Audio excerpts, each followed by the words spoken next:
Good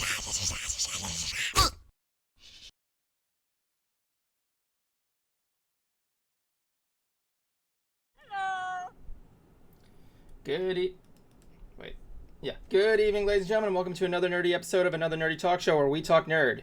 I am the Evan, and I am the Evan for tonight, doing the Evan things at the Evan times in the Evan place. A big new change tonight here. First of all, before I get to what's going on tonight, I must first address the big elephant in the room.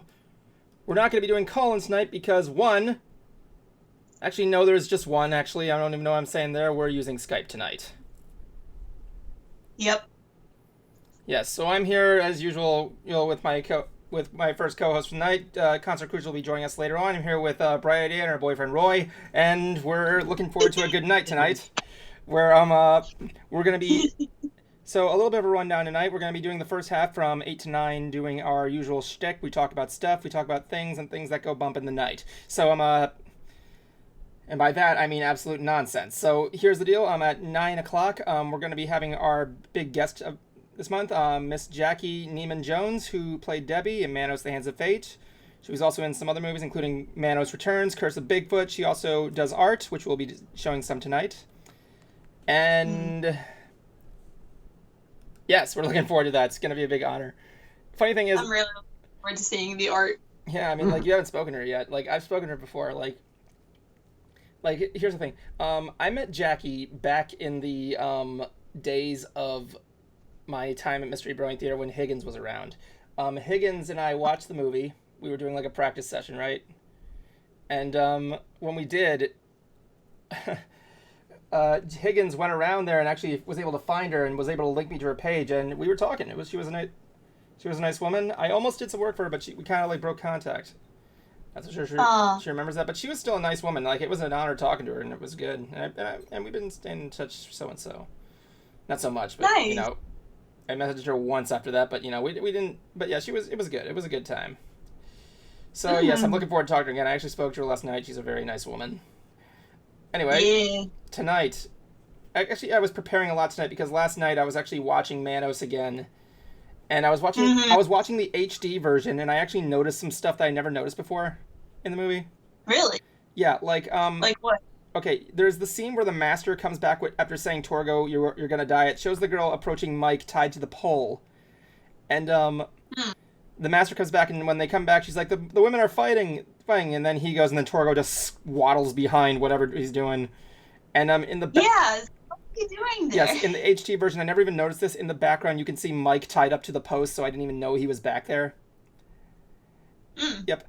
It's a small detail. That, and I also knows that there was clearly an animal handler holding the dog's leash. He wasn't on screen, but you could see something tugging at the leash. In that scene when I know. In the scene when the master's trying to wake up Torgo. The dog. That and the leash is kind of just going up and off screen. Yeah, it is. And just the dog's that's not how gravity. The dog is clearly focusing on the handler. Yeah. See, I kind of want to go take that movie into Vegas, and not the city, but the program, and just edit the hell out of it. Because when I was still doing Rocky, every April Fool's show, our director would do a free show that weekend and go in and edit the hell out of the movie, add weird shit to the scenes, like googly eyes on Rip as he's opening the door, change dinner scene out with any other musical dinner scene. But I want to go through Hands of Manos and do that, and when the women are fighting, I want to have the Spock versus Kirk fight music playing. Just do that through the whole movie. Just edit weird shit into it. That's awesome. Yeah, hold on, I gotta check audio. Because it's just fun. Anyway, sorry, I was checking the audio. But yeah, that's the thing. There's actually another thing we noticed. In the scene where the two women at the end are coming in the cars. Okay, here's the front. It's the passenger side facing the camera. There's the back door window and the front door window. The moment the front door opens, in the back window you could see a stagehand coming in. It's one of my favorite things is in the beginning where they're still driving around, and all of the cuts, because the area that they're driving is obviously so small that they have nowhere they can turn.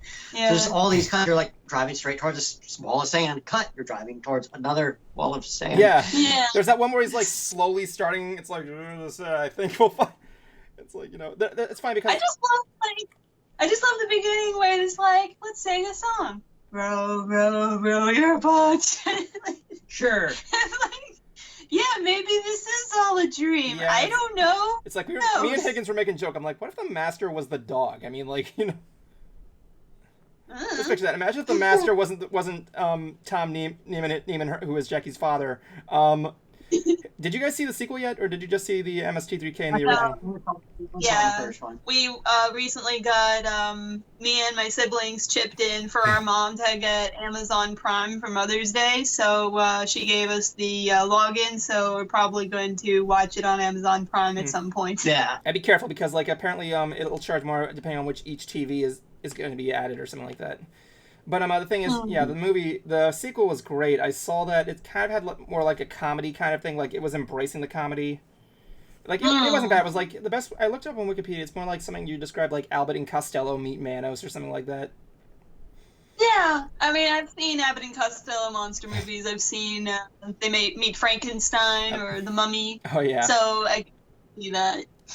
Like look at that, and it's like one of those things. Like I'm looking at the actors here, and yes, you can see most of the guy John Reynolds that played Torgo and Tom Nieman. They were theater actors beforehand. Actually, Jackie actually posted an image on her Facebook the other day of showing a newspaper article of this play. I believe I'm gonna see if I can find it real quick. Yeah, it was this article in I think it was an El Paso paper, and it says Festival Theater reveals next season's plays, and it says basically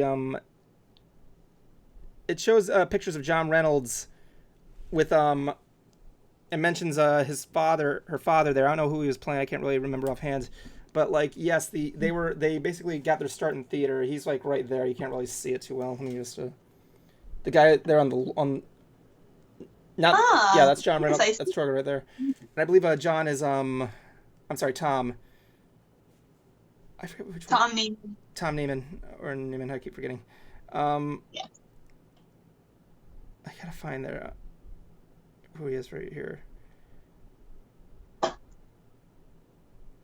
He's in there. I can't really bring it up. I can't zoom in. I apologize. But yeah, they were theater actors, and most of their performance I could tell had some theater like elements to it. Mm-hmm. Yeah, and like it was interesting. I can tell too. Yeah, definitely. The guy did some cool stuff there. He was an amazing actor in my opinion. Just like they were great actors there.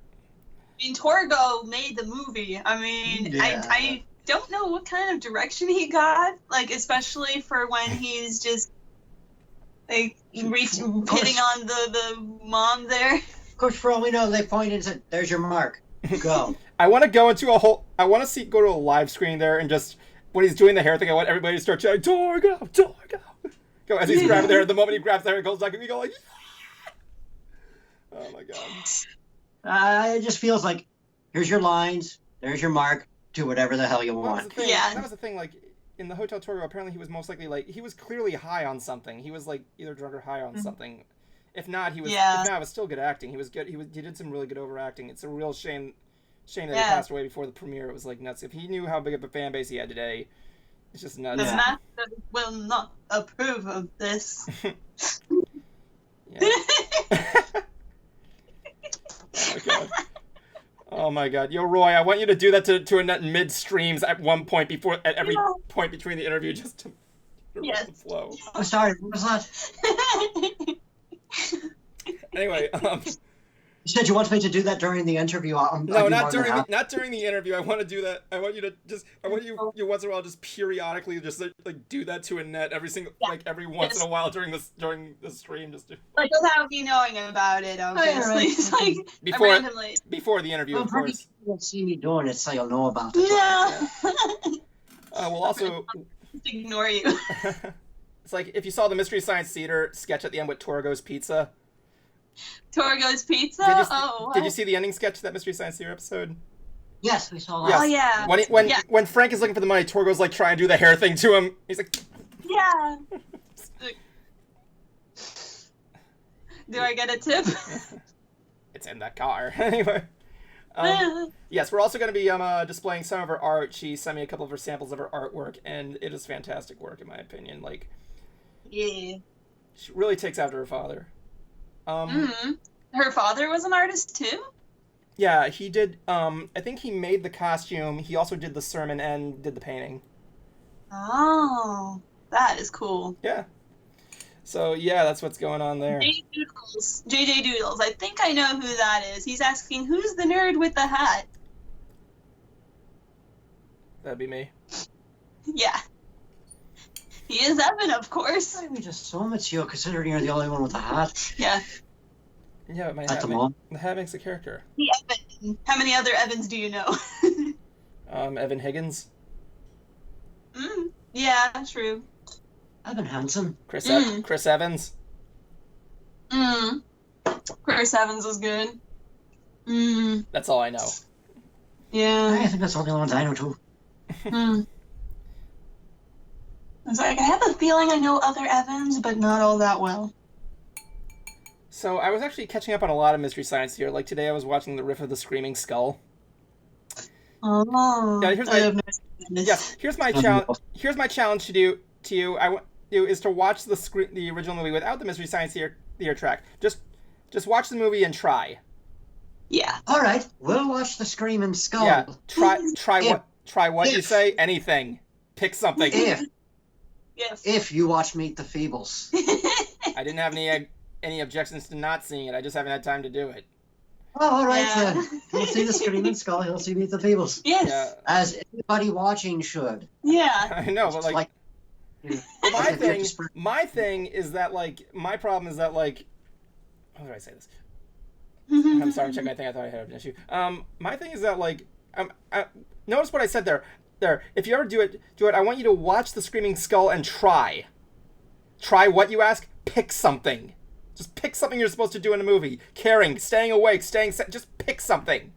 If I can make it through Meet the Feebles, I can make it through this. Yeah. Like the movie. If we can make it through Manos, I think we can make it through. Meet the Feebles, Manos, and Sausage Party. If I can get through those movies, I can. Saw Sausage Party, man. Velocipaster. And Velocipaster, true. The first time I tried watching Sausage Party, I got 15 minutes in, got past the opening song. Yeah. Hello, Nicholas Rogers. How you doing tonight? Hope you're looking forward to seeing Debbie. She'll be on at 9 o'clock. From Manos, we're going to be interviewing the girl from Manos, the Hands of Fate. Stay safe there, Nick Rogers. Don't leave me, please. Please don't leave me. He said Mr. Brandy. Mr. Brandy. Does he mean Mr. Brandy? I guess so. Mr. Brandy. This isn't Brandy, this is Sweet Red. This is Evan Brandy. I'm going to see if I can find it just so I can have it set up. No. What's going on over there? Is finding a video on YouTube. We're going to find the Screaming Skull. You said it was on YouTube, right? No, it's on Twitch. Oh, it's on Twitch. Okay, I can still find the Screaming Skull on Twitch. Yeah. No. The Screaming Skull, no, that's on YouTube. It's public domain. Oh, okay. Yeah. So yeah, that's the one we're looking for. I've been trying to, you? But yeah, like the thing is, but like I said, Jackie will be on at 9 o'clock. I want you, if you wanted to come in and ask her questions about Manos, the Hands of Fate, good stuff. I need to write down my questions. I never do. Or probably like whatever you guys don't ask, or like I don't know what you guys are gonna ask, you and Cruiser, but like I'll think of something. That's the thing. Higgins is the ultimate Manos fan, in my opinion. One thing that was cool is that I heard they're trying to re-upload the game, which is cool. Yes, there is a you know that angry video game nerd video? Game? Yeah, there's the angry video game nerd game that came out. Yeah. I don't think so. Sounds familiar, but it's not. Not ringing the bell. Evan, I've been trying to reach you to maintain contact with you. You have Discord. Jackie rocks.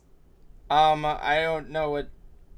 Oh, Nicholas, you're the guy that was on the Are you the guy that was the voice actor that was trying to message me? Because I've been getting your messages, man. I just haven't had anything up and lately yet. We will soon though. But the thing is that like I found you on Instagram too. Wait, what was the last thing I posted on Instagram? I think it was this pack of 4 shot glasses that were called Porn Star. I'm not even kidding. You could look that up on my Instagram /ShadedSight Studios. Anyway, the thing was that like I can check out my Instagram more. It's like it's not really one of my main social medias. Yeah, I mean, like I used to use it. I only use it when I'm going on a trip with Bruce. We do like vlogs. Anyway, but yeah, like the thing was that I forgot what I was talking about. Fuck. Oh yeah. So yeah, you know the Angry Video Game Nerd video game that came out I haven't played it or seen of it. I do like angry video game nerd stuff. Well, there's a video game that came out. There was two, actually, that was made by Screw Attack, and I think, I forgot what it was. I'll keep that in mind there, Nick. Thank you. I kind of am a little... I'll keep it in mind and see if I can add it. And I'm kind of a little bit open. I'm a little bit slow on Discord adding friends, but I'll keep it down. Yeah, post-show, probably. Anyway, the thing is that, like, so the Angry Video Game Nerd is kind of like Asset Flip. It's Asset Flip from another game that the same group made, called for Manos, The Hands of Fate. And it's like, it's a very hard game, may I add. Except for the first boss. The first boss is hilarious. Anyway, it's like... Asset Flip means, like, they have same mechanics, but they just look different? Yeah, there's, like, more or less mechanics to the first game. Like, you jump, you shoot. You play as Michael, who I like Michael because his sprite has, like, this very blank expression. Like, Yeah. I mean, he's the blank character, pretty much. There's, like, references all over the place. Like, you fight Monster Robot as a boss. You fight the Giant Claw as a boss. I'm good. Thank you for asking, Nick. Annette, then again, he's not really targeting me. How are you, Annette? Yeah, I'm doing really good. Earlier, I made some delicious dinner for both of us. Like, I did not know you liked stir fry before, so I just made for both, and it was so much. Like, it was very filling. I thought you were a vegetarian. Yeah, I am. Like, it's stir-fried vegetables and couscous. Ah, sorry, it's good. Force of habit. I was at BronyCon 2019. It was fun. It was fun. I was there. So was Annette. I loved it. It was so sad that was the last one. Yeah, with online conventions coming up there, you'd think they do, like, another one online. Mm-hmm. By the way... then it was such a big deal that it was the last one. It's like, nope, we're online now. Like, oh. By the way, I do want to make an announcement here. Gotta take the entire face cam here. Next weekend we will be attending LooneyCon online, which will be held on Friday, May 29th through the 31st. We will be running panels. I'm not going to tell you when, unless their schedule was already released. So yeah, look forward to that. We're going to be doing a Mystery Brony Theater panel and a Shade Side Studio panel. We'll be discussing who we are, what we're going to be doing, what our projects have been. And Mystery Brony Theater, we will be able to ask us questions about stuff. I'd show you a video, but I don't have jack shit. I might show you a preview, though. I'll be on the Shaded Side Studios panel, hopefully. Like, I'm not sure whether I'll have my computer back. Like, for those watching, this is from my phone, which is pretty impressive, I gotta say. Yeah, you look like you're at a repair center right now. Yeah, I hear you. I like your hat collection. I see that hat on the far right there, that fedora. I remember you seeing you wear that before. I don't know where though. Yep. Anyway, yeah. Yeah, I wear that. But the thing is, I left out somebody else here when he asked how you are. Steve, how are you today? I was talking to you. I don't smack his butt on camera, and I'm not gonna. I was poking him. I'm doing fantastic. I'll be right back. Yeah, he's leaving the premises just for a bit. I'm sorry, did I offend him? Like I said, if he wants me to stop, I'll stop. So yeah. Where's the funny man hat? Where's the funny man hat, nerd? I'll keep in mind. So, yeah, the Instagram. JJ Doodles, go follow him on Instagram. Oh, he's back. Yeah, he's back. How come you back again? Annette, how come you make your boyfriend keep his hats in another room and not the same room you're in right now? He has too many hats. 3 hats. Oh God, there was this guy. I only have 2. Equestria guy, hello, welcome. Please sit. I know you. Hello. Please sit and stay for a while. Hello. Dude, that odd job hat looks awesome on you, man. Hi, thank you. Anyway, Equestria guy, please stay. At 9 o'clock, we're going to be interviewing the girl who played Debbie on Manos, The Hands of Fate. Mm-hmm. Anyway, if you haven't seen Manos, then I do recommend it. It's so bad, it's good. It's amazing. It's a good show. Watch the original version, the Mystery Science Theater thing. So, in about 10 minutes, I'm kind of going to go over the history of this movie. Quality. Yeah, that funny badass dude with the pimpin' picture. I I have no idea what he's talking about. I legitimately have no idea what he's talking about.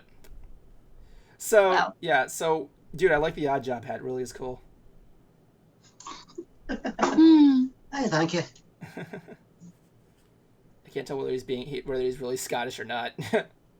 He does some really good accents. I love it. It does. He doesn't know American accent's fake, and he usually cover up my real accent. I actually You may or may not have heard my real accent. I actually wanted to go up to a voice actors panel. Okay.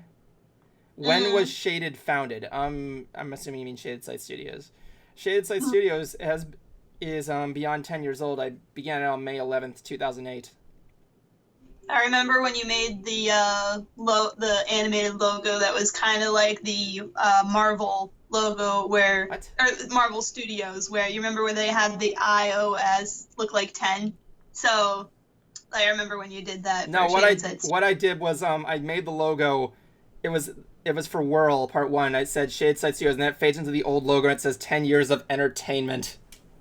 Quote, unquote. Entertainment. And that was the whole thing for that year. But anyway, like, what was I saying? Like, I remember I wanted to do a thing where I wanted to go up to a voice actor, speaking in an Australian accent, and I'm going like, I've been practicing an American accent, and I was curious if you'd see what y'all think. And he's, I'm a little out of the accent, I apologize. And the voice would say, okay, good. And then I'd say the whole thing. Yes, I went to I'd be like, I heard that Australians are like British Texans. Well, that's the thing. Like with Australian, apparently it is basically meant to sound like a Cockney British accent, because apparently, like, I don't know if this is accurate history, but I think most Australians like defected from Britain or something like that. Actually, Australia was a prison colony. Yeah. That's where they sent their prisoners. Yeah. It's essentially big ass Alcatraz. Hey, you in the purple shirt. Hi. I mean, it's not really purple. I guess from the lighting, it kind of looks purple. It's more like navy blue. But... Right. Stand up, so I can see the front of the shirt. She's saying hi back. Hi. She's waving hi back as her shirt's doing the talking. He's like, hi. Yeah, I didn't have a good Mystery Science Theater shirt. My Mystery Brony Theater shirt went missing, so all I got is the Space Corps from Portal. He's asking my name. I am Annette, also known as Bright Idea. You may call me Bright or Annette. I answer to both. Yep, that's her boyfriend Larry. So, Hi.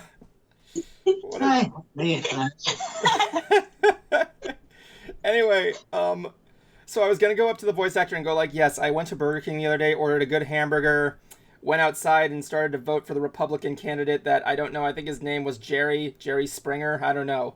And then I was gonna see it was great. And I was gonna like, you know what? I was gonna be like, yes, you know what the twist of this question was? What? I'm not Australian.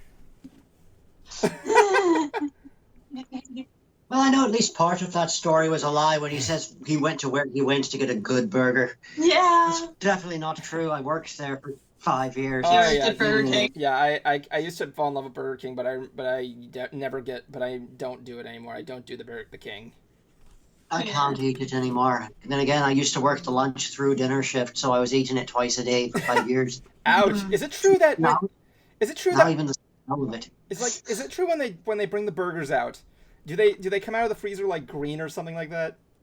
No, they're pink, but they're in a giant stack like pogs, and you have to like pop them off and put them on the broiler, and they send them down like the fire cooks them. But no, they're not green; they're pink. I think that's what they used to do. Like apparently, like I had a therapist that used to work at Burger King, and she said they came out green. And 20 years ago, they were pink. When they're frozen, they're pink. When they're cooked, they're brown. They're the color they're supposed to be. I do like Burger King because of their Impossible Burgers. Those are good. Those are the meatless burgers. You couldn't even tell by the texture that they're not meat. Nicholas Rogers says, I hate this pandemic. We do too, but stay here. We're going to have some fun. We're going to get our minds off us. We're going to have some good time. We're going to do the stuff. Yeah. Bright idea. I like spreading my jokes, so I'm going to try and make this a pundemic. Make it go viral. Proceed. That's the stream. You see, there are reasons why I take shots of rum before going on this stream right here. What would I do without you? Yeah, like we're very limited in our humor right now. We're only limited to inside jokes.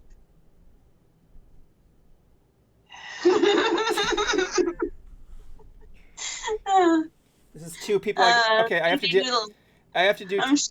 I'm shocked, dude. You don't know the funny badass who makes the show funny as well as watch each week. Where is he? Oh, that guy. He's talking about. Like, he's talking about Concert Cruiser. No, no, he's talking about our other Justin. Justin Timberlake. Yeah, I don't know where he is. I don't know. I know he's in Texas. I don't know. I'm not even a big fan of Justin Timberlake. Let the record show, Evan is not a fan of Justin Timberlake. So yeah, like that's the thing. It's just almost over. I know you have the "It's gonna be May" now. It's gonna be May. Like it's gonna be meme. I know where he is, Bright. Yeah. It's either him saying Bright or he actually made a typo saying, I know where he is, right? Yeah. How are things? Are guys starting to reopen your state? Yeah, I mean... They shouldn't be, but they are. I mean, it's Memorial Day tomorrow, isn't it? I do gotta answer that big question in the room that Universal is opening. How does it, Universal, how does it feel to be Disney World's canary? Yep, the canary in the coal mine. Thank you. I forgot the comma. And word of advice, if you live in Florida and you order anything from Universal Studios online store, don't bother getting 2-day shipping because you're going to get it in 2 days anyway. Yeah. Because I've ordered stuff and I got the regular shipping and it says 5 to 7 business days. What did you buy? I got one of my wands from there. And I can't remember what else. I got a couple of other things. Harry Potter ones? And I got a couple other Harry Potter things as well. I can't remember what it was, though. Nice. But 2 days later, because I live in fucking Florida, and it's right down the street, essentially. Not literally, obviously. But why get 2 days shipping when you live in the same damn state? And I'm assuming it would be the same for California. If you live in California and you order from either of the places' stores, you're going to get it a lot quicker than somebody in the middle of the country. Yeah. And Evan, how dare you forget me? Bright figured it out, you hat dork. Well, he's wearing a hat too, so you have no right to do that. And I haven't forgotten about you. Yeah. Doodles. I was stroking my own what? Oh, ego, and you didn't catch it. I suppose Annette needs the hat as well. I'll be right back. I'll go get Annette a hat. Ooh. Annette a hat. Annette a hat. Don't poke his butt. I'll do that off camera. No, anyway. Oh, will you now? Okay, so what I'm gonna do is I'm going to. Ready for you? Wow.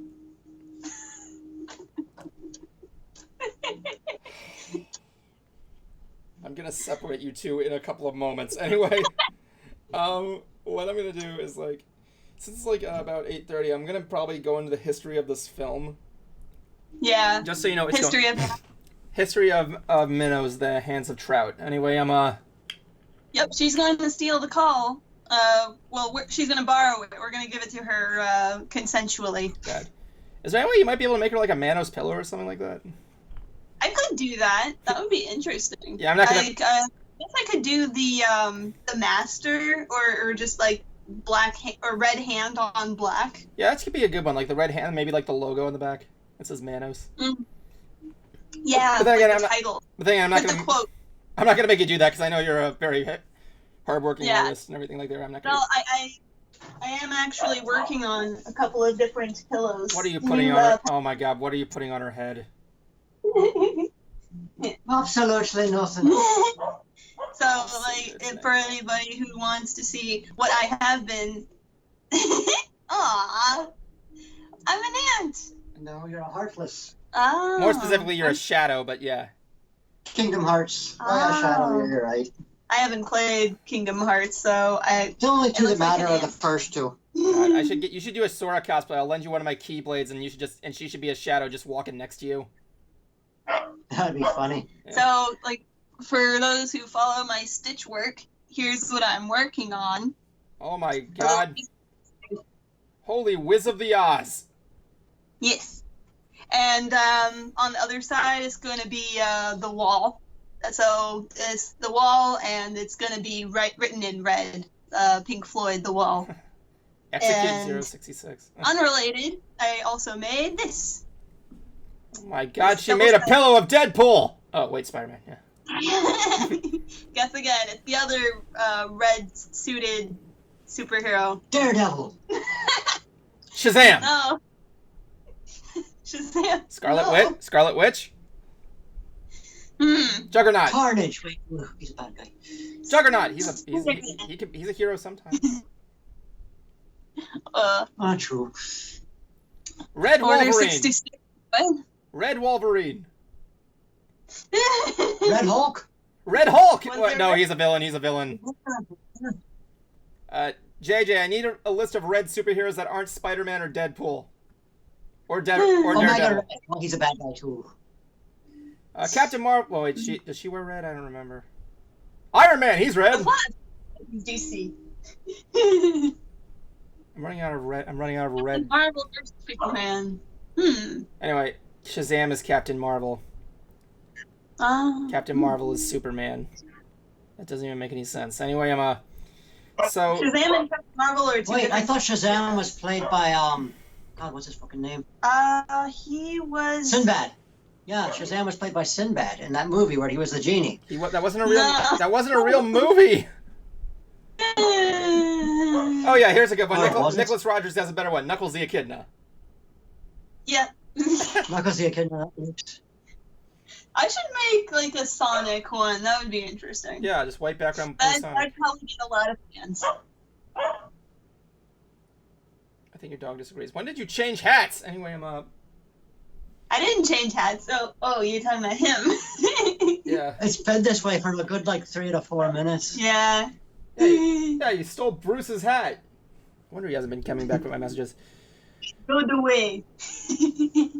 Oh my god, Equestria guy. Why? Shazam was originally called Captain Marvel, but was changed to Shazam. Oh. I'm aware because Shazam, because you know. Mm-hmm. Anyway, so Manos the Hands of Fate.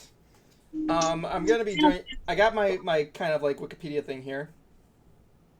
The movie was made by a guy named Hal Warren, who was active in the theater scene of El Paso, Texas. He was also a walk-on for a television series called Route 66, apparently. Well, he met a screenwriter named Sterling Silphant. I'm actually reading some of this. While chatting with him at a local coffee shop, Warren claimed that it was not difficult to make a horror film, and bet Silphant that he could make an entire film on his own. After placing the bet, he began his first draft of the script on a napkin. How do you write an entire script on a napkin? I'll never know. Then again, if someone can make an entire... I'll bet he's just working on... If Manos the Hands of Fate's first draft was written on a napkin, I'm going to be very surprised and disappointed in seeing what the original draft was. I will put Family goes on road trip and they start singing "Row, row, row your boat." I'm gonna put a $500 bounty out for that napkin.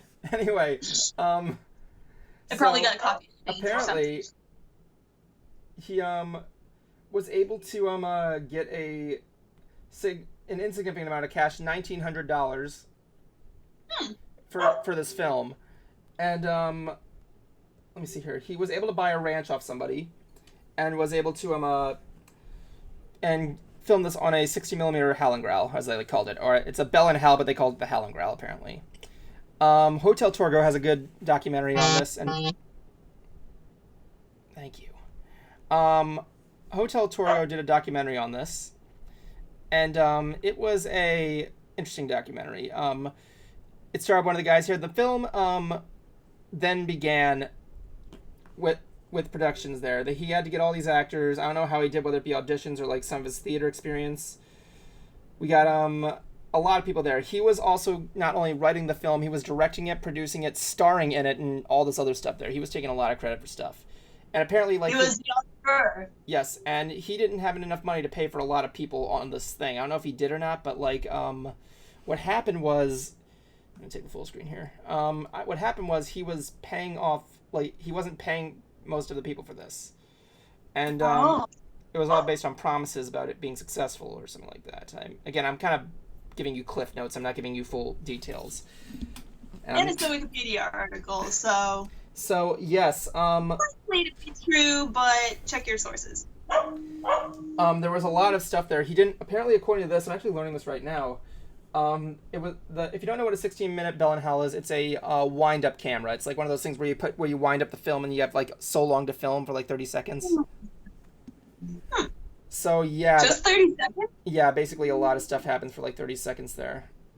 That's what it says here. It had to be wound by hand and took 32 seconds of film at a time, resulting in many editing problems in the final cut. And he didn't use a double system recording, which means what that means is a double system is when you like take.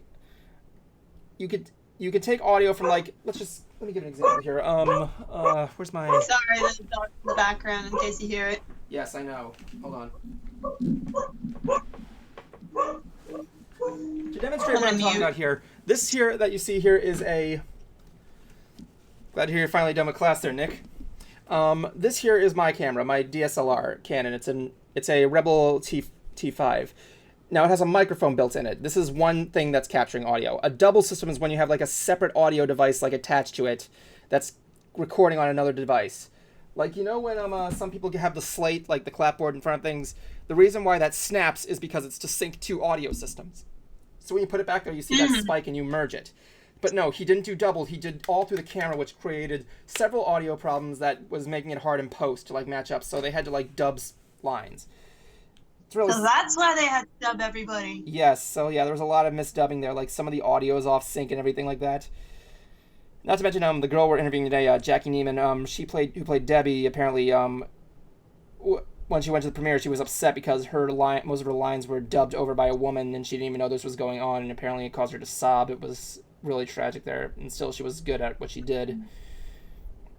Regardless, the sound. How old was she when she filmed? Huh?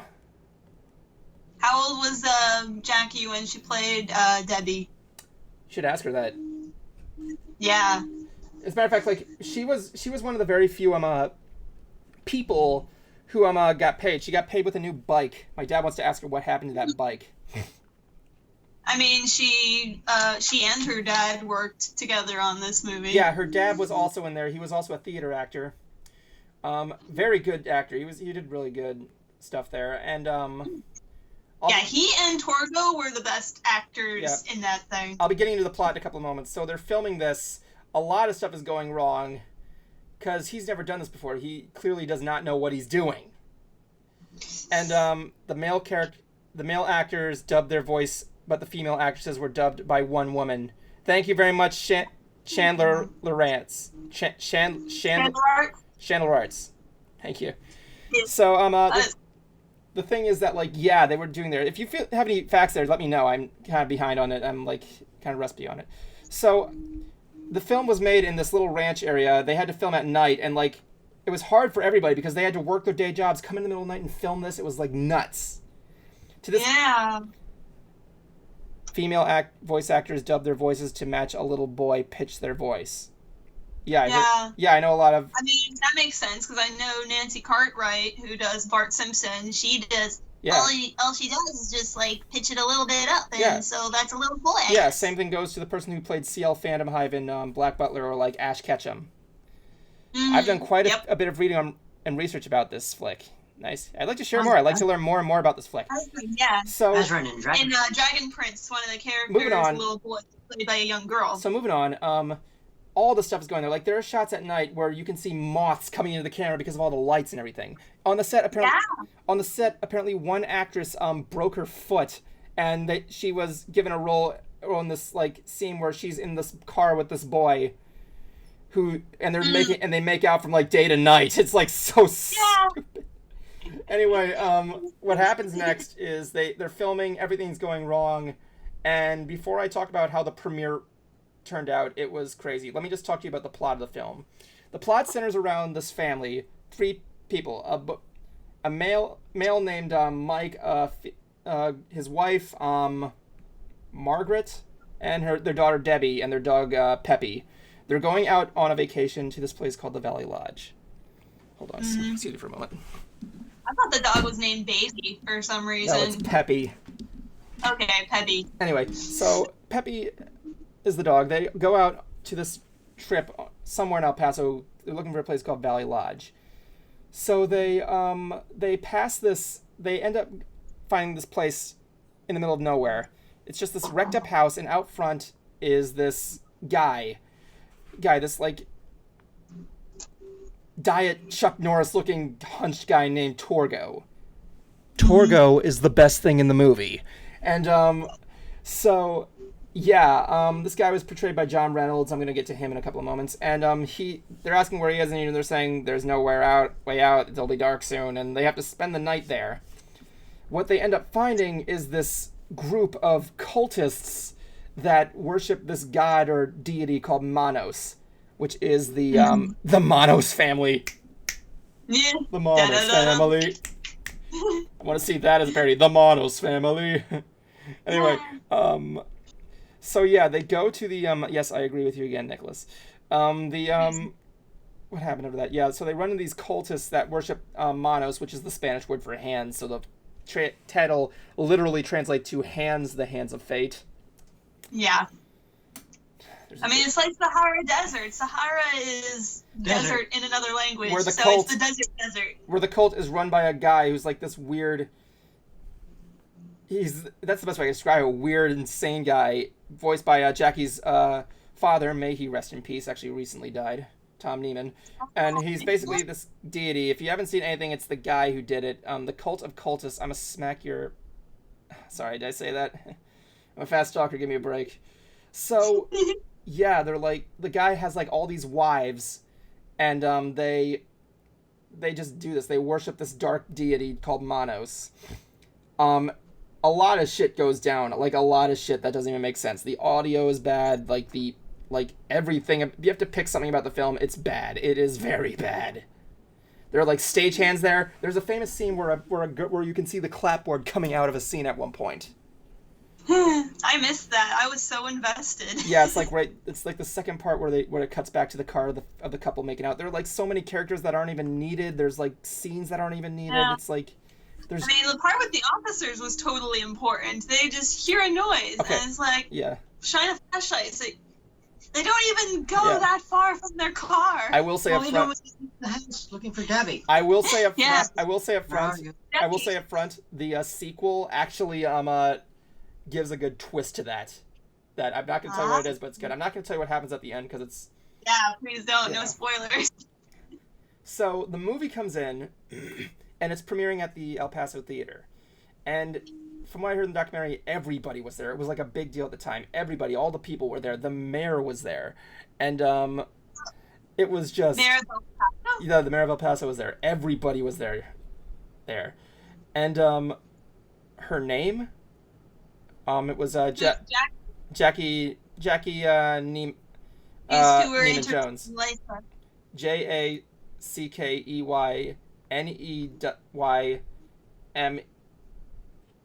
Oh, it's E-Y. Sorry, I spelled it I-E. Oh my god, she says that's a big mistake. Anyway, Jackey Neyman Jones. So she everybody's there. All the actors are there. So apparently. The director, the guy, Hal, goes up and gives his presentation. Thank you for coming, whatever. And they go out there, and apparently when it starts, nobody can understand what anybody's saying on the screen. Like, it's like this big muffled... It's like that. Until they start talking with the dubbed voice, apparently. And, wow. Yes, everybody in the audience is just snickering, and, what goes to, laughing to, screaming. It's, apparently, according to the guy who played the boyfriend... who was in this documentary said it was just one of the most hysterical experiences ever. And what happens is that everybody is snickering at this, and the people are trying to find a way out. They're they pretend to take a smoke break, but they just keep on walking apparently. And supposedly what was reported at the end of the movie, everybody in the theater sounds great, Jackie's turn. She's gonna give us more details about stuff there.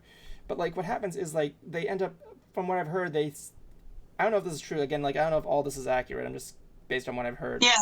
They the audience came out and threw their shoes at the screen. I don't know what that was about. What? Yeah, I don't know what that was about. Maybe because they didn't have fruit or something like that. It's like the tomato thing, Anyway, so it all goes silent. It all goes silent here. So I'm looking around here.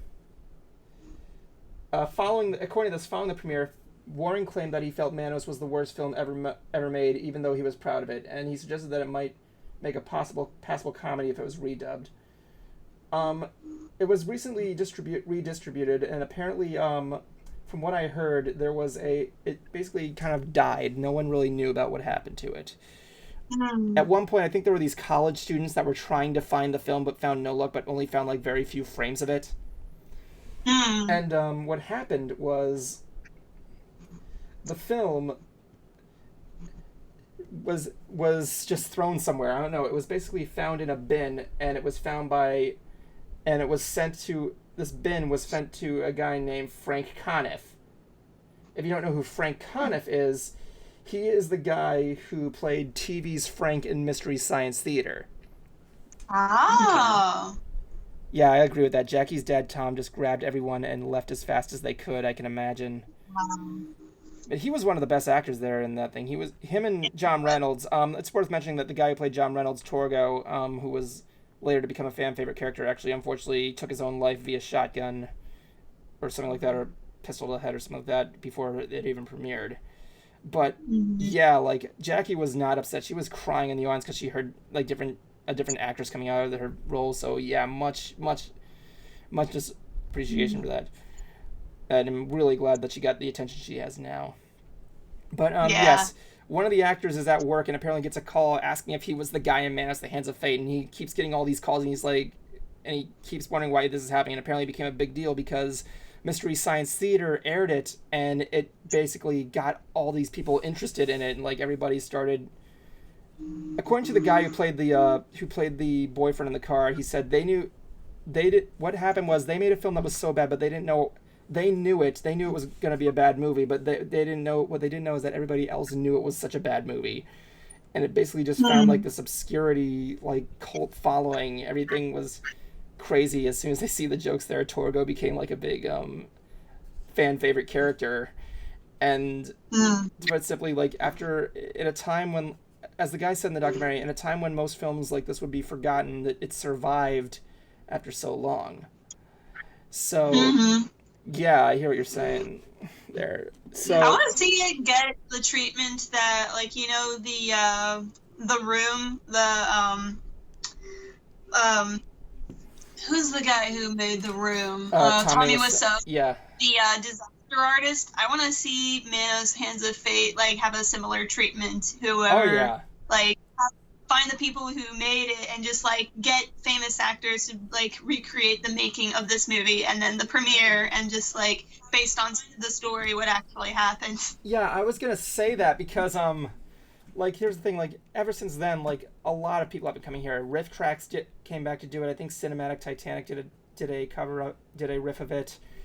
But yes, the fact that everything was there was just crazy. I mean, like I said, I discovered it by hearing about it, and then I saw it, and I thought it was the worst thing ever. We actually watched it when we were doing Mystery Brony Theater, and we were watching it, and we didn't go back to it until I saw the Mystery Science Theater version. And then me and Higgins got into it. There was Riff Tracks has done it numerous times. Cinematic Titanic.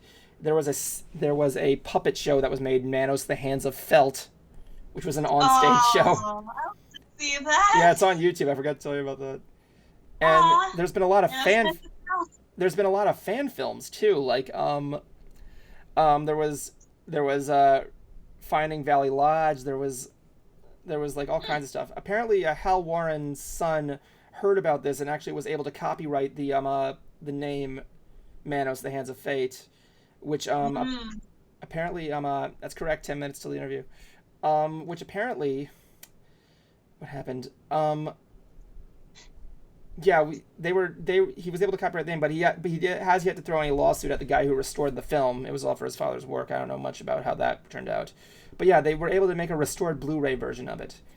Anyway, wow. From personal experience, Higgins, the guy who was the Blue Pony in like seasons 1 through 3 of Mystery Brony Theater, he was able to track down Jackey Neyman Jones, and he sent her a friend request, and she immediately like requested him back and messaged him saying, "You're a Manos fan, aren't you?" He replied back, "There is no way out. It'll be dark soon."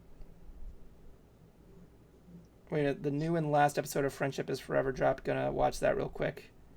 Well, he tried but failed. He could copyright the script, but not the movie. Oh, okay, thank you. I think that's why. But yeah, years later, we learned that him and that her and her father, who was the master, were still alive. Tom Nieman, who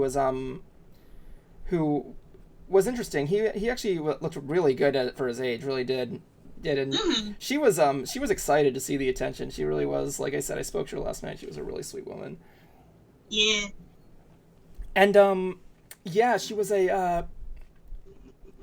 she was all over the place. I've been wanting to see her do more conventions and everything there.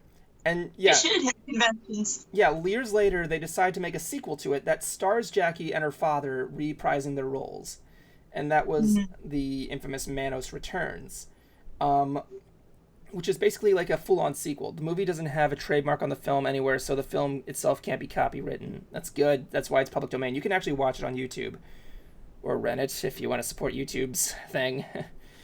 But yeah, the movie is available on Amazon Prime, Manos Returns. I've seen it. It's hysterical. It clearly is a film that was made by the fans for the fans. There are references all over the place. It's really good. Tom really leans into the humor. Yeah, it does. It's like where Manos was made to be serious, but not made into a comedy. But in my opinion, like this is clearly taking advantage of everything they got there. Like you could easily like make something that that you knew was bad, just make it into a full-on comedy, like something like trying to remake like a thing to the room or something like that. But yeah, these guys clearly are devoted fans. They even got one of the other actors that they found who was the cop. According to Cruiserweight Research, the cop in the movie is in this movie. He makes a reprising role. And again, the movie itself, it does do a cool twist at the end, and for the cops in the original movie, which I thought was very clever.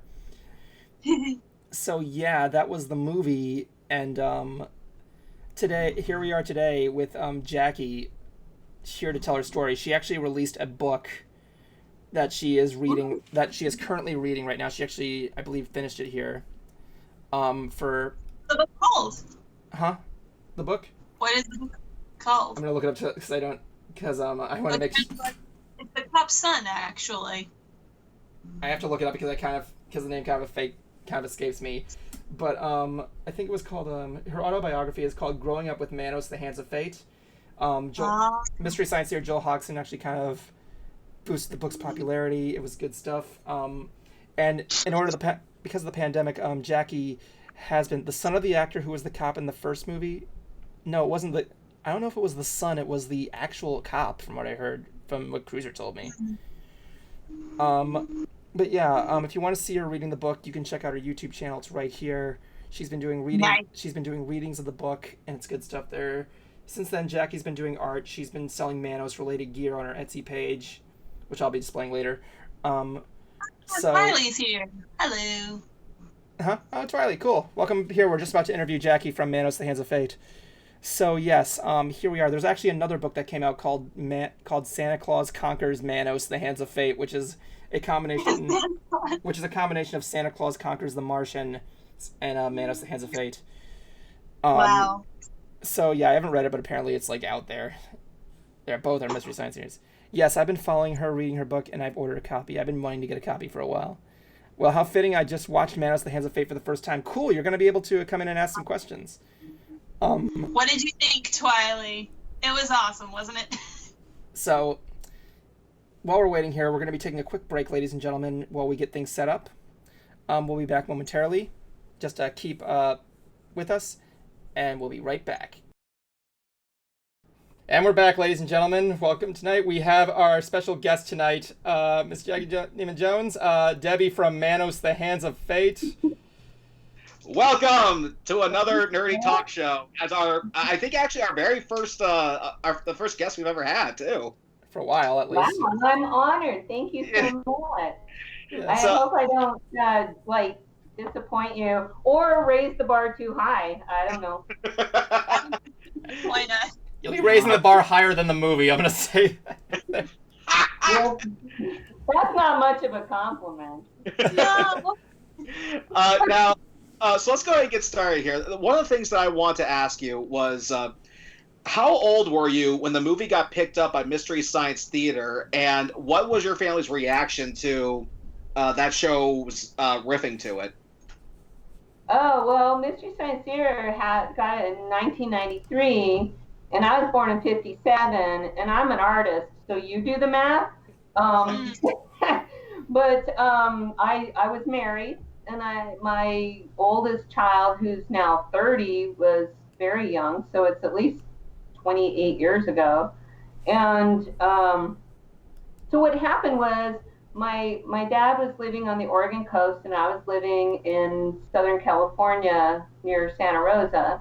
And he was on the coast, and he called me one Sunday in January in 1993 and said, "You'll never believe what I just saw on television." So my dad, he was a big Mystery Science Theater fan already. He watched it every week, you know. Really? Yeah.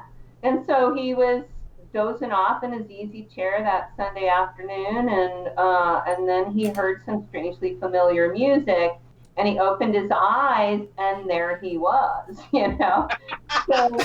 So he sat, he watched the whole thing in fascination. I mean, and then when it was over, he called me, and he said, "You'll never believe what I just saw." And it was on Comedy Central, and we had Comedy Central. I was familiar with that, and I knew what Mystery Science Theater was, even though I hadn't been a fan yet. And so I immediately turned on the television to get that 800 number that was in the bottom corner of the screen. Oh yeah, that's right. Yeah.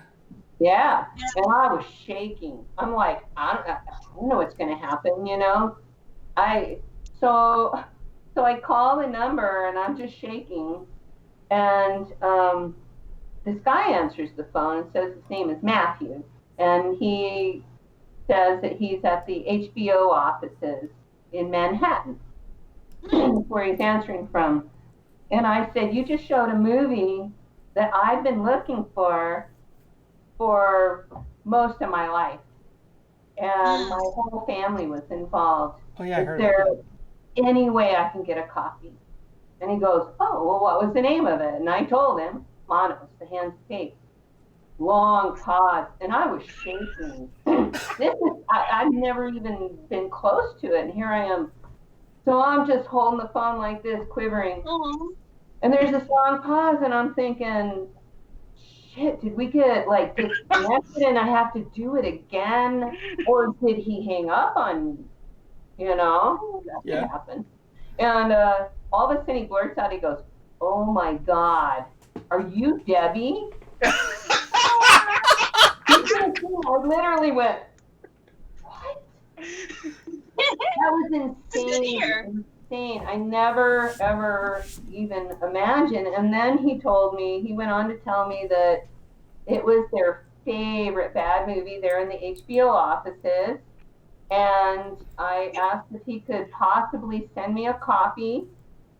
And he sent me a bootleg VHS, which I still have. Very cool. And a nice note.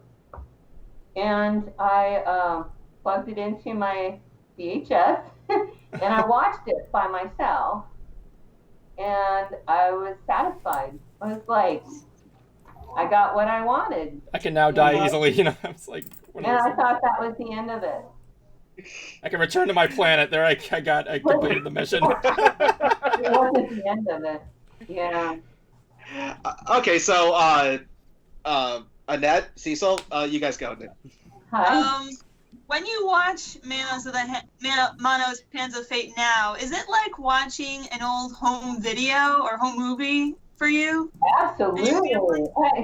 I've described it that way. It's like a home movie for me because my mom made all the costumes. Really? Wow. My dad was the master. My dad made all the props, the artwork, the cauldron and the hand with the fire. He made Torgo's hand that he caught on fire. Whoa. And I was there for all of it because as a little girl, I adored my dad. Mm-hmm. I mean, I'm an artist. I do a lot of work. He would take me out into the woods, to the desert. I've been living in the woods too long. He'd take me out in the desert with him on his desert scavenging trips. We'd find old abandoned shacks. We'd take all the wood and handle the living room. He'd make furniture. I mean, he had his, this is, I made this. Wow, you made that when you were a little girl? No. My dad made the original. Oh. But I was there when he did. And so when I was visiting a friend in Southern California a couple of years ago, we got his welding stuff out, and I made it the same way my daddy made the original, with cold rolled steel. You made a replica. I mean, Wow, that's very accurate. That's what it was. 14 of them. I'm going to be selling a few. I just haven't figured out when. Yeah, and she actually showed me before we went to air that one's actually signed by a handful of members from the sequel. A handful. That's fun. A handful. It is now. My production team from Manos Returns has signed the post. Wow. Now, were the dogs yours, or did they belong to somebody else on cast? Or? That little, I was going to say, SHIT Peppy, little Peppy the poodle. He was Hal Warren's dog, and then the Doberman was our family pet. So it's funny, their personalities were absolutely reversed. I mean, the poodle he is like a terror, and the Doberman was the sweetest guy ever. Oh God, Chonka. Oops. I have a dog now. He's Chonka, and so he might come running in here. But he's a Chihuahua American Eskimo mix. Show them what you showed me. Yeah. So there was a stage production of Manos in Portland a few years ago that I heard about, and I got a hold of the director, writer, and I told him that I was Debbie and that I lived, an hour and a half from Portland, and I'd love to see the show. And he's like, "Oh, you want to be in it?" So anyway, in the original movie, all the voices were dubbed. Oh yeah. Most of the men, most of the men had their own voices, but all of the women were dubbed by one woman. And that was Paul Warren's sister-in-law, who is a amateur opera singer. Really? But she also dubbed my 6-year-old voice. Yeah, I couldn't really understand what you were saying, what the voice dubbing you was saying half the time. Yeah. And you know what? They didn't bother to tell the little kid when she went to go see the movie. Yeah, I'm so sorry that happened to you. No, I sat through that whole premiere just crying my eyes out. Yeah, I know. I'm so sorry. Even I knew it was bad. It makes me. So what was I talking about? You had this prop that you showed me. Yeah. So Brian Kosh, who did this play in Portland, invited me, and it was already cast and everything. But to honor me and to give me some retribution, I played my own voice from the light booth. Very and good. My character was played by a puppet, by a doll. Yeah. And the dog was played by a doll that was on little wheels and pulled across the stage. And every now and then he would fall over. So anyway, they gave me both the doll and the dog. And here, I'll show you the dog right here. Oh.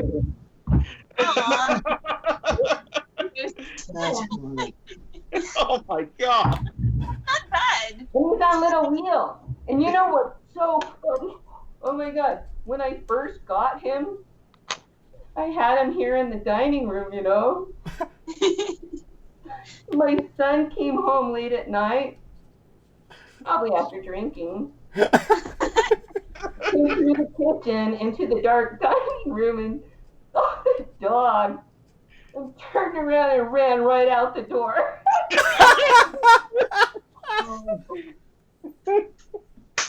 Welcome home. Oh, that was fun, Manos. okay. Evan, you go ahead. Oh my God, where do I even? Oh. Where do I begin? So it said on the set that a lot of the actors weren't really paid, and you in fact were paid with a bike, if I'm correct. Whatever happened to that bike? Do you still like own it, or is it like it's? Who would have known it? I mean, if I'd known, you know, if I could have seen into the future, I would have preserved that thing. But oh hell no! Who keeps their first bike? You know, it was red. It had those little plastic doohickeys, you know, streamers out the handlebars, and training wheels, because it was my first bike. And I remember wobbling around, and we lived on a really big hill, so I couldn't actually go out, you know. Oh God. I know. That's a whole nother story. But yeah, I loved that bike, and I do remember. I still remember the day that we took the training wheels off, and my dad kept helping me, and I thought, you know, and he kept running behind. I'd be like checking, like, okay, good, you're still there. And then that one time, I'm like going, and he's not there. I was like, ah! Oh no! Oh my God. Yeah, but, oh, and my dog. We were the only two that got paid. I got the bike, and he got a 50-pound bag of dog food. And that's what I always believed. But then I have a friend named Isela Garcia, and she was one of the wives. And she found me a couple years ago, unfortunately, after I wrote my book. Oh. But she and I are still in touch, and we communicate, and she's the sweetest lady. But she said that the girls all got like $50. Are you serious? Oh. Okay, at least some people got paid. Yeah. And the master, he just got to give away his whole family, you know. Oh my God. All right. You talked in your book a little about the lady who dubbed all the lines. In fact, you just also mentioned it now. Do you remember if she dubbed all your lines or just did new lines that fit the script? Would you elaborate on any of the lines you and anyone else had that may be missing from what she dubbed? Who knows what's missing, but it was shot silent, so there was nothing else to pull from. And so whatever she did, you know, and she just went off the final, you know, the final movie, because, you know, they filmed it, and then they did this quick, you know, probably pot-filled drinking editing session. When, you know, it's like grab the film all over the floor and tape everywhere. Yeah, I've done that. It's a nightmare. And then four of them. It was John Reynolds, my dad, Hal Warren, and William Bryan. Was it William Bryan Jennings? Yeah, it's been William Bryan Jennings who played the sheriff, I believe. I believe it was four of them. And they drove from El Paso to Dallas, because that's where the sound studio was. Oh my God. And that's where Hal's sister-in-law lived. So see, that's how much regard Hal had for women in general. They weren't worth traveling anywhere. And let's see who's local, you know. Oh, she's an opera singer. Must be good. Yeah. Now, I gotta ask, have you seen the Manos video game? Yeah, I tried playing it once, but I'm not very good at it. Did you have a chance to kind of look through the video and kind of see, your 8-bit counterpart and hear the digitized music? Oh yeah, I checked it out when it first came out. That's I think that's Keith McCafferty, is it? Really? No, the comic book. I mean, coloring book. He did one of the coloring books. Oh yeah. Book. Yeah. Yeah, There's all sorts of Manos memorabilia out there. Manos the coloring book. While you're on the all this stuff stacked up. Well, here's my book. Yeah. So that is the book. By the way, I just finished reading this on YouTube. I'm definitely going to watch that later. You reading your autobiography. Yeah. Oh yeah, the whole book. Yeah.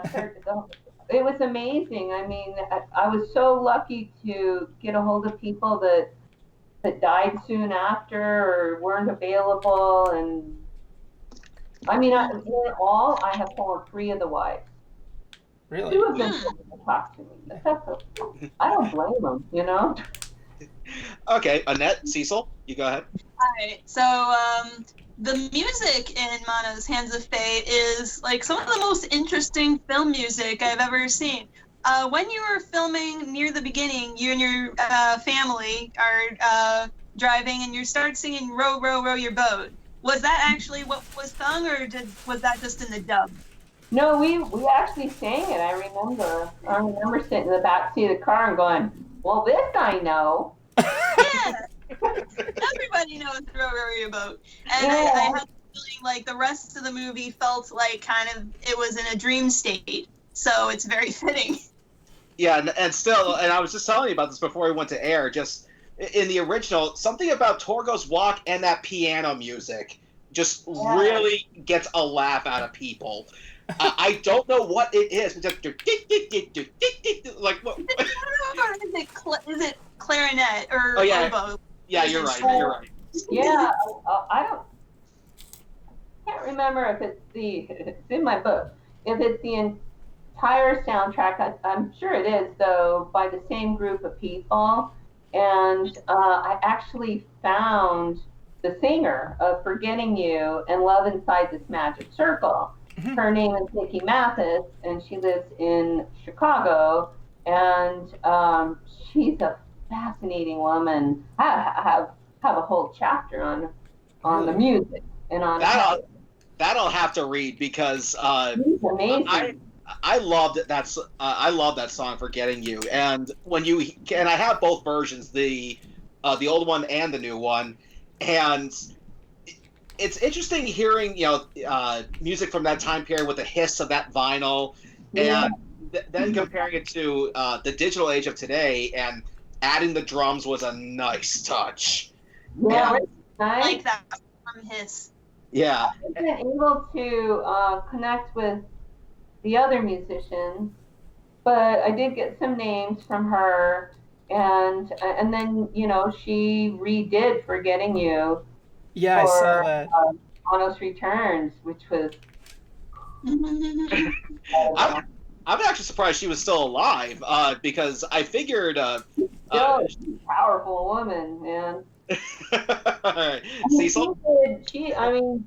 God, back in the day, the things that she did, social conscious wise for African women. Oh, wow. Music, oh my God, jazz music and women in jazz.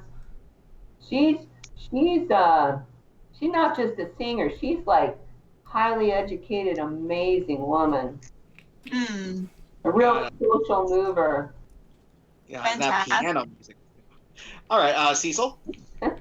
How would you feel if somebody decided to give Manos the Rocky Horror treatment and do a shadow cast? Yeah, of course. Okay, because I've looked it up and there isn't one, but I'll work on it. Yay! So I directed a Rocky cast for a year, and I know a lot of people who still like to do the shadow cast, so I'll see if I can put something together. That would be amazing. Oh, yes. Do it. I'm begging you. We are all begging. I'm in. Shortly before the video. Yeah, you got an actress right here. Well, that's easy. That's a dog. We have to me or an audience. I'm like that. I can't help it.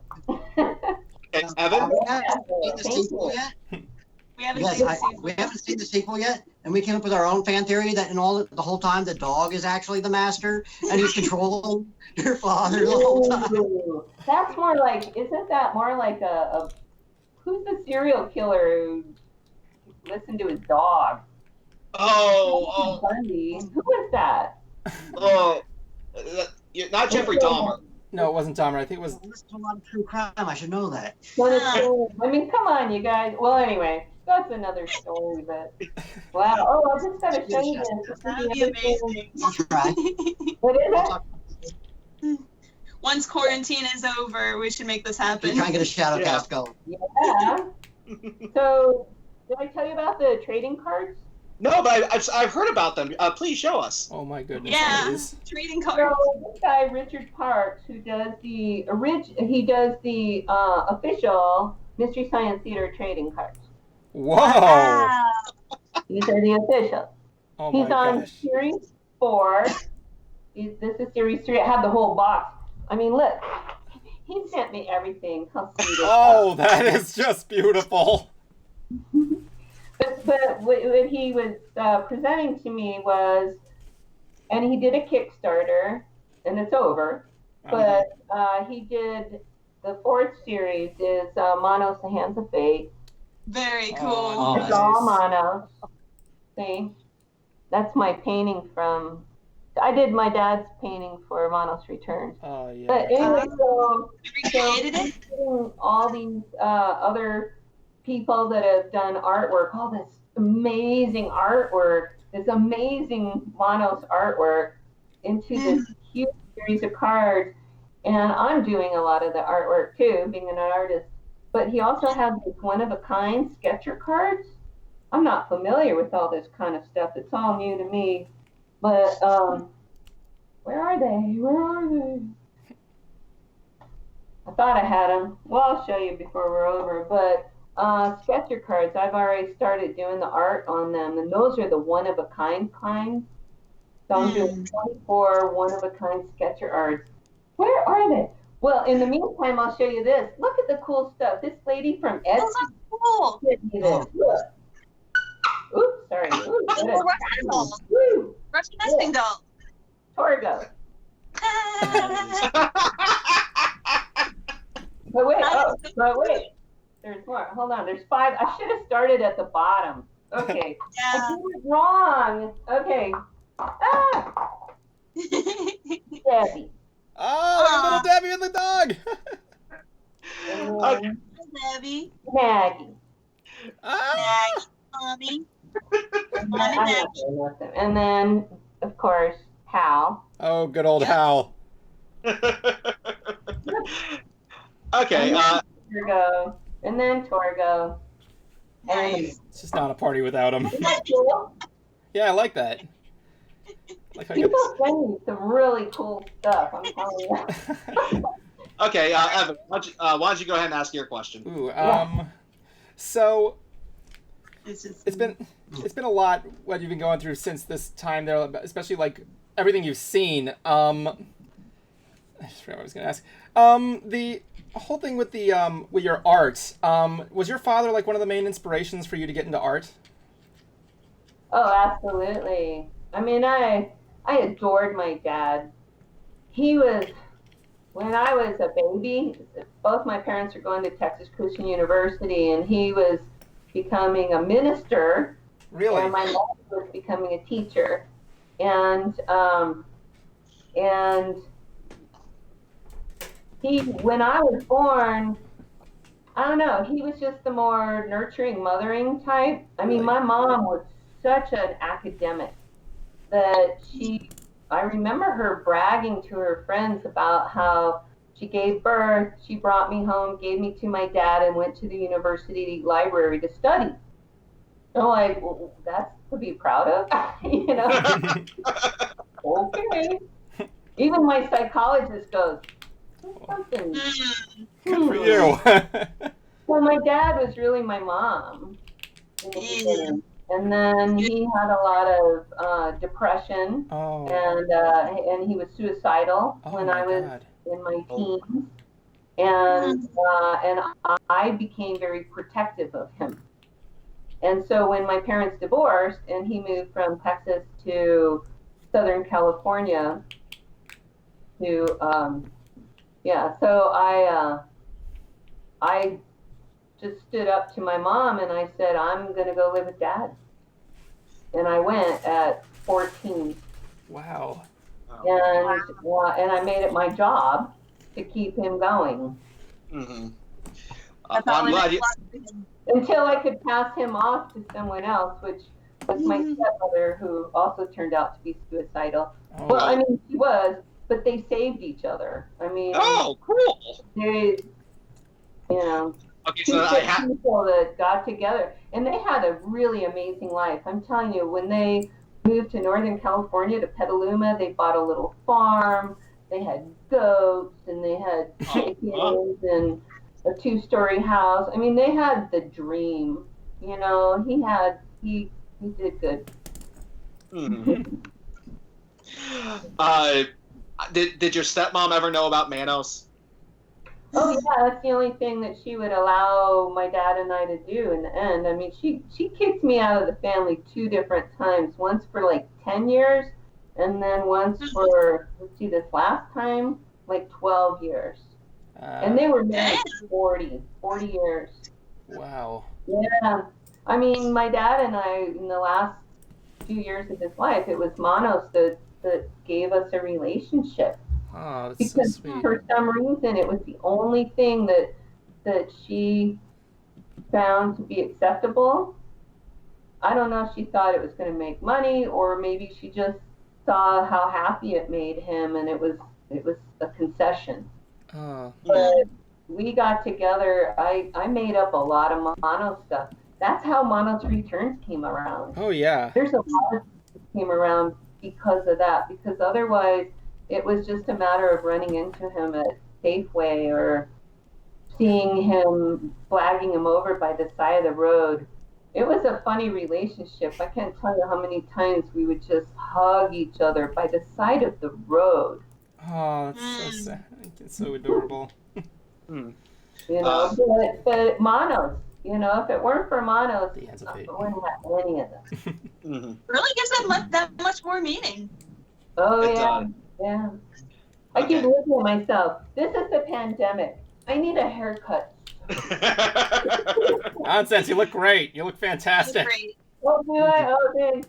It's been a crazy day. Time and space are strange right now. I hear you.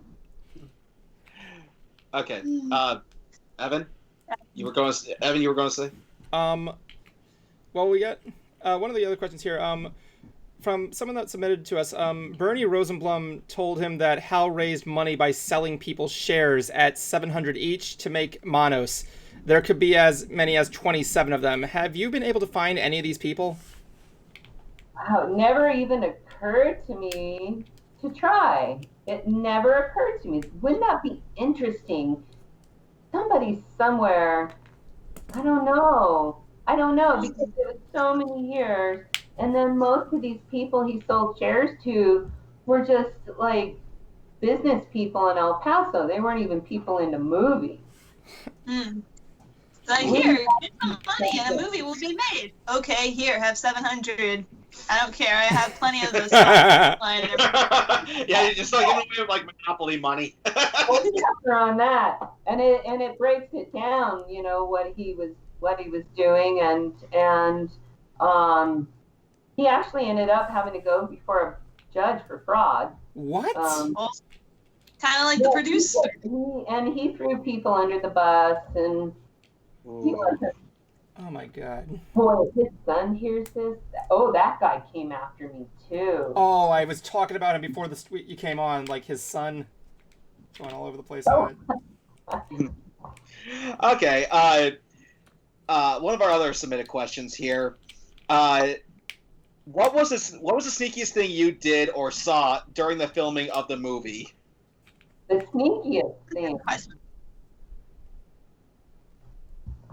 Oh, well, you know, I mean, just the behind-the-scenes stuff. Like, I thought, as a little kid, I thought it was really cool to know what movies looked like behind the scenes, not knowing that this wasn't like a real movie, you know. I mean, but like it was a real movie. Well, I mean, it was a real movie, but like that all the costumes were in the closet in the bedroom in the Valley Lodge. Ah. And that we all brought our own stack lunches. Oh, yeah. And I thought that was cool because I was growing up to be a Girl Scout. Oh. And I thought that sitting around in the dark with a bunch of people and going, what do you got? You know, I thought it would be cool. Okay, Annette, Cecil. All right. Cecil. Yeah, I gotta think of the different questions. Okay, Cecil, if you have one, you can go first. I can't think of anything right now.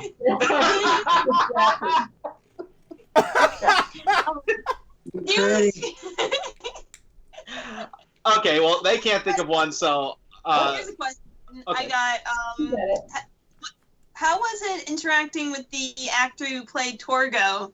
Because he was one of my favorite parts of the movie, besides your father's character, obviously. What was Torgo like in real life? Well, he was great. I mean, he lived like just a couple blocks down the street from us. But he was very involved in the festival theater with my dad. Oh yeah, you posted that newspaper. And also agreed to the same Tchaikovsky, Stanislavski style interpretation of things. And they were both suicidal. So I remember John coming over a number of times. You know, my dad would have him over. He was worried about him. And I remember going with my dad down to John's little apartment a couple times. You know, just a small place down the 2 hills down the road. He was a sweet guy, a very sweet, gentle man. And he was my favorite person besides my dad on set. I didn't have much attraction to the wives, the women. You know, I just wasn't that kind of girl. I've always been a tomboy, so they didn't interest me at all. Don't want to be like you. So then what was your reaction when you found out that he was actually just drugged out of his mind? Well, I probably didn't actually find that out too many years later. Mm-hmm. But he was always very sweet to me, like in between, because he was very shy. And I was the person he was most comfortable with besides my dad. And so he would, there was a low rock wall there outside the Valley Lodge.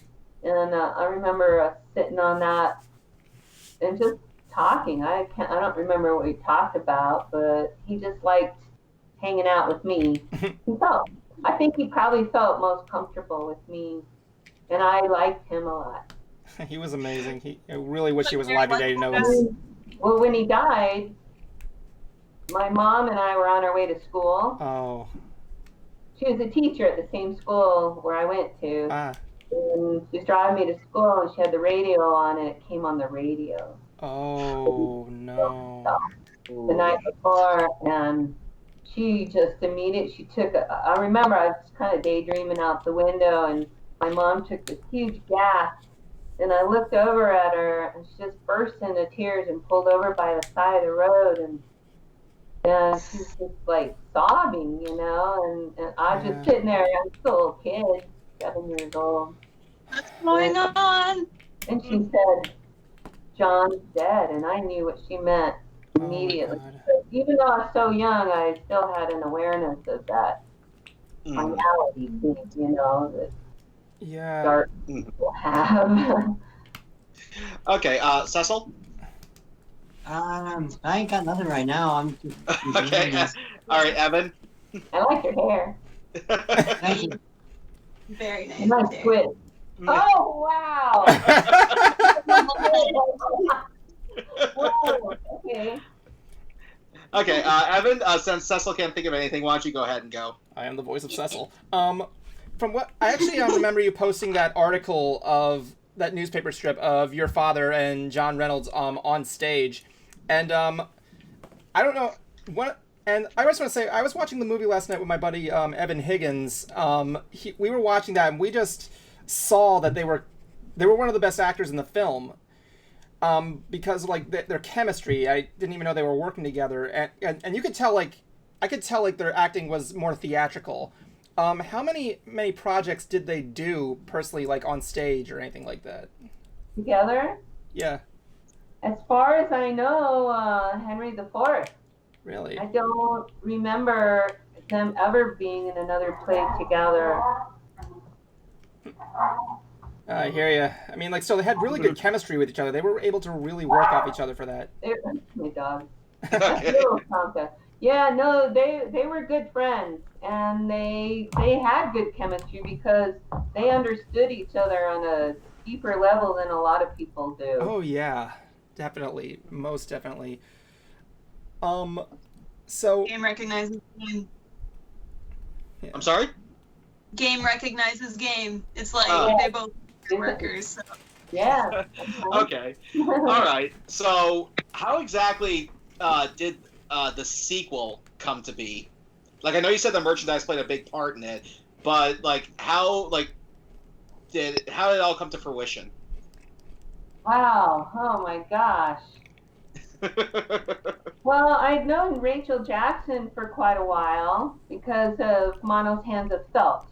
That's her show, the Puppet Theater. oh yeah, I yeah. want That's Rachel Jackson. She's our assistant director, one of our co-writers, and if you watch Manos Return, she's the very first wife, the character that is on screen with the short blonde hair. Really? And Tanya Atomic is our director. And how did I meet Tanya? I can't remember. It might have been through Rachel, but they both live in Seattle.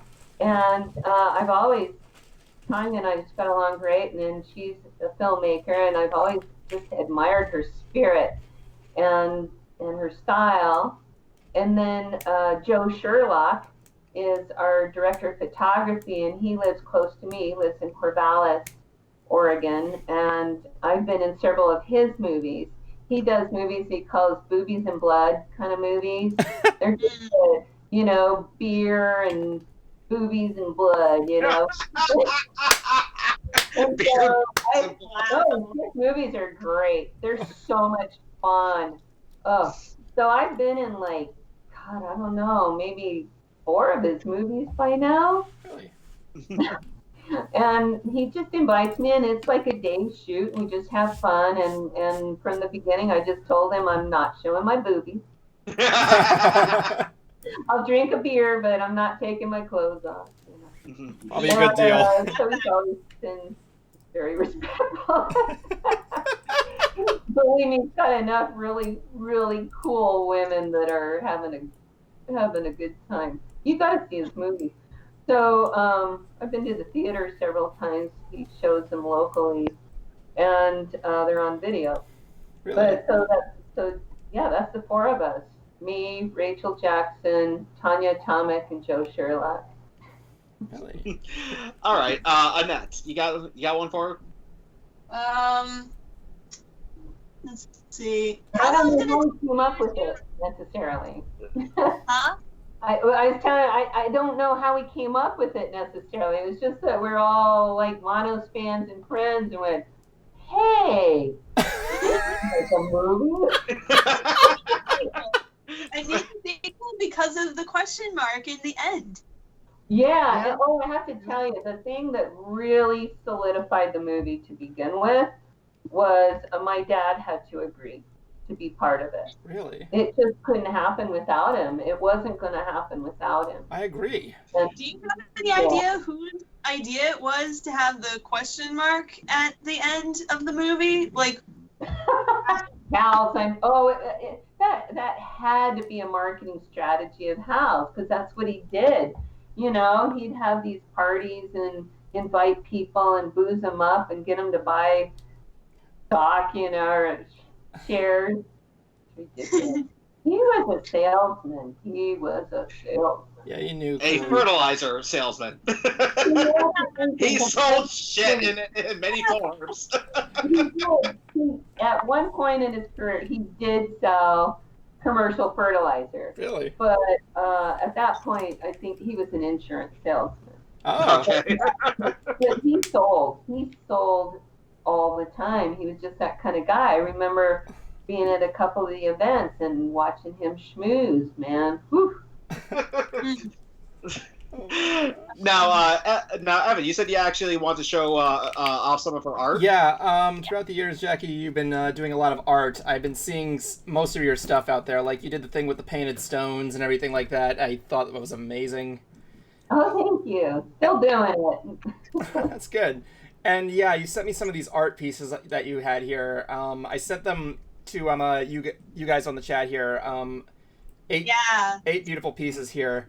I really love the ones like the dragonfly and you with the bird. That's amazing. Oh yeah, that one's right here. Want to see it? Yeah, I guess. Yeah. Oh, and I got. Well, I have several on this wall. Oh my goodness! Whoa! Bird of happiness. Oh, look at that. That's my belly mask. That's my second son. Ah. See it? Yeah. Yeah, that looks great. Isn't that cool? The closest thing to a booby shot. There we go. Yeah, that's close you'll ever get me. And then here's one called The Two Races. One is the light shining on it. Cute. Here, let me move her. Because the window's open. Yeah, this is me. Okay. There, I see it better. Even the frame is painted. Wow. Yeah, so I'm like my dad. I do a lot of his art was reclaimed stuff, you know, like I said, we go out in the desert and take the wood, and he'd use that wood to frame his art and such like that. Wow. And reclaimed. so with my art, it started because I'd see these old doors like on burn piles, and it just killed me to see these old things like 100-year-old getting burned up, you know. Wow. So I started collecting them, but I don't want to be one of those people, you know. Yeah. So I thought about it, and I had a career. I did high-end faux finish for 25 years. You know, marbling and plaster, anything. I mean, if you show me something, I'll create a room that looks like that. I murals. And so I started collecting these things, and then I got my skill saw, and I started cutting them into panels, you know, how the doors have panels. And then I put Venetian plaster on the inside of the panels, and if it has crackle going on, I'll put paint and bring out the character. I'll just bring out whatever it's got going on, you know, enhance it. And then I look at it and decide what to paint on it, and then I do my art on the Venetian plaster within those panels. And so it creates its own frame. Nice. I see. I have a piece here too. Now, I'm not quite sure who this woman is, but there is a bit of a smear here. I'm not sure if that was creative liberties or licenses issues. I'm not sure. Oh my gosh! Wow. Yeah, but yeah, I bought this when the Manos Return store was up. Which, by the way, if anyone's wondering, the store is back up. They have more signatures from more of the cast too, from the legacy cast to even the new cast that was in the movie.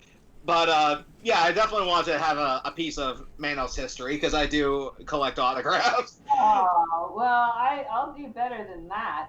I don't know what. God. In that case, I'll probably have you sign my DVDs. Then I'll send them to you with a self-addressed stamped envelope or something. I'll do that. But we know that there was also another Manos film called Rise of Torgo. What can you tell us about that movie? David Roy. Uh-huh. What can you tell us about that movie? Because I know you had a cameo in it. But I'm in the process of watching it myself, and I have to think that they did the dubbing on purpose. Yeah, there's some things. I mean, like, I'm not going to give you my full-on review of it just yet because I need to finish the entire movie. But it just seemed like to be that little, their little homage to the first, and I got the impression that the wooden acting from the sequel was also their homage to the first one, just because, you know, that's how it was back then. But But I am really curious to see, what they're going to say with Torgo. I really am, because that seems to be the fan favorite. Yeah, I don't know. He's a really nice guy. I don't know. Now, The doing it on purpose thing, maybe that's, I don't know. Like with our film, I mean, I'm happy to say that, of course, not everybody likes it. They're not going to. But people are liking it pretty well. I mean, I'm very pleased with the response. And the thing that I'm seeing in comments that I like the most, which is true, is that we did the best we could. We didn't make fun of it. Yeah. You weren't trying to mock it. You were trying to see what you could do while still having a little bit of fun with it. You still get fun, but we really did do the best we could with the equipment and the things that we had, and a very, very small budget. Oh yeah. Yeah. I was like, while part of me does wish that all the stretch goals were met in the Kickstarter, I will admit the fact that only 2 met probably made it a bit more closer to the actual film, because the original was made for like what, $19,000? Yeah. Yeah. And this one, the sequel, was made was just $24,000. Which that's pretty close. Yeah. That's in in that many years difference. Yeah. In terms of inflation, I don't know. It seems like it's more. I don't know. But that's kind of what we did. Yeah, just like the fact that it stayed low budget, it definitely gave it its own little charm. Well, you got to remember that really everybody had to travel. Oh yeah. To get here, because it was all filmed here in my town. Wow. My town of 1,000 people. I mean, I'm 70 miles from the airport. Whoa. So if they weren't driving, we were going to pick them up. Oh my God. Oh, wow. I mean, yeah. So 19,024, it doesn't really compare, because we accomplished a hell of a lot. Well, they were more people though, but we had a lot more knowledge and input, and better equipment. Yeah, modern equipment. Now, aren't you currently involved with another Manos project? Yes, the Debbie Chronicles. What? I never heard about that. What? I like the way I never heard that project. I'm like, wow, they're doing one on Debbie? That would be really cool. Yeah, Willow Paulson, she actually lives near Yosemite, California, and she's a filmmaker. She's done some web series, and I feel embarrassed. I can't remember the name of it right now, but she's doing like an Antique Roadshow web series with Ginger, and it's won awards. I mean, Really? I really like her. And she approached me with this idea. She wanted to do the Debbie Chronicles, where Debbie has escaped the Valley Lodge and is now battling supernatural evil in the world. Oh, really? Really? Yeah, I get to get that. Wow. And so we would have been filming about now, but this happened, and we had it all set up where we're going to film and all, but those locations haven't disappeared. They're still there. That's good. And so we'll be filming that. She's got some other interesting people involved in it, and I'm really looking forward to this. But wasn't there, because I remember you posting on your Facebook that you were involved with making the props for this other, this actual horror take on Mana. Yeah, I'm trying to put that behind me. Really? Oh, God, yeah. Okay, bummer, because I was kind of curious to see about that film, but now that I know about the Debbie Chronicles, this is going to be interesting. Yeah, I'm actually really interested in seeing that. That wasn't. Because we saw that Debbie, the controversial moment of the film was when they made Debbie into one of the wives at that age. But however, I think it would have been wise to do something like this, the Debbie Chronicles, where she escapes and is now fighting something like this. That's more positive, right? Yeah, definitely. Glad they were able to expand on that. Honestly. But I like that. I like Manos returns, and she got stuck there, and and maybe she didn't become one of the wives. See, you got to think of it that way, because she was more like the daughter. Yeah, that's why I kind of saw her as in the movie. Like she was. Yeah.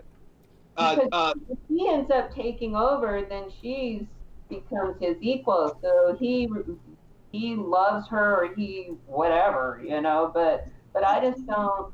I don't know. In Manos Returns, I mean, sure, it's a dark growth, but I think it's growing. I think it's because the wives are so twisted. Yeah, definitely. That was a good take on that one. I'm going to ask you, is that Torgo's hat behind you? What's that? Is that Torgo's hat hanging up behind you? Not the original. No, this is my set for in reading my book, and then I have another bedroom upstairs because my house is fairly empty right now. That's my art studio, so I'm going to be doing some other videos up there. Cool. Okay, Jackey, thank you so much for joining us here on another Nerdy Talk Show. It's been such a blast having you. I agree. And next month, we're actually having the director of Returns. We have Tanya Tomic coming on here next month. Yeah, we're going. So cool. Yeah, because like I said, we had when I first met Evan, he was telling me about this movie, and I'm like, what is he talking about? And like I said, we've been referencing Manos in our projects ever since. Oh, you guys, thank you so much. We only started watching this movie a couple of weeks ago, so we're new. New fans. Yeah. Oh, wonderful. Well, hang in there. So where can people find you if they want to know more about what's going on in the world of Jackey, Debbie, Manos? Right now, I'm just so busy in so many different directions. The place I stay most is Facebook. So Debbie's Manos is a good place. I've been posting there a lot more, and having announced that, I'll make sure that I funnel all of this stuff that way. But I have been, and then I have, the book reading. That's where you can find the links to that, and just get in there and start listening. Definitely going to start there. So okay, then how about this? Since you just mentioned your book, well, this is how we're going to end it. End it on something that you mentioned in the book that people don't really know about Manos. Okay. Just so you can tease the audience out there. Oh my gosh. What? I think I already gave you most of those. I don't know. That's I don't know. Just something. It just has to be a little factoid that people don't really know about Manos, but you think they should know. Gosh. Man, I tell you, ending on a hard one there. God. I feel like I gave you everything. Okay, then how about this? I'll end it for you like this. If you had to do it all over again, would you? That's a good question. I was going to ask that actually. Oh yeah, absolutely. This is honestly, I've thought about this. Like, I really thought about this. That this film is globally in my life been about one of the best things that ever happened. I mean, the people I've met, the relationship with my father. I don't know. There's just too much to even begin to mention. It's a huge blessing in my life. Yeah. Every time it's like, so this is what happened when I got the film. I watched the VHS. I put it away, watched it by myself, and I was happy. Done. And then all of a sudden something happens. I'm like, wow, and I get involved, and that goes, and then it kind of settles down. I'm like, that was fun. And then it goes up again. And every time it goes up a little higher. It's weird. And it's been doing this since 1993. And I've even been meeting people that saw it at drive-ins before in the 70s. Whoa. Really? Yeah, I remember that was distributed. The third movie on the horror movie night. Yeah, I mean, no, this film is, I would absolutely do it. Thank you, Hal Warren. Thank you for his crazy idea. All right, Jackey, once again, thank you so much for joining us, and we hope we actually get a chance to meet you face to face one day. I hope so. That would be wonderful. So great to meet you. Florida. We do have a horror convention down here called Spooky Empire. Well, get me there. I've never been to Florida. Always plan to go to Florida. Come on down. I'm never going to be Come on down! You're the next contestant in Florida. No, okay. It happens. Yeah. Make it so. All right, thanks a lot for tuning in, everybody. Once again, thank you, Jackey, and we'll see you next time on another Nerdy Talk Show. Good night, everybody. That was so much.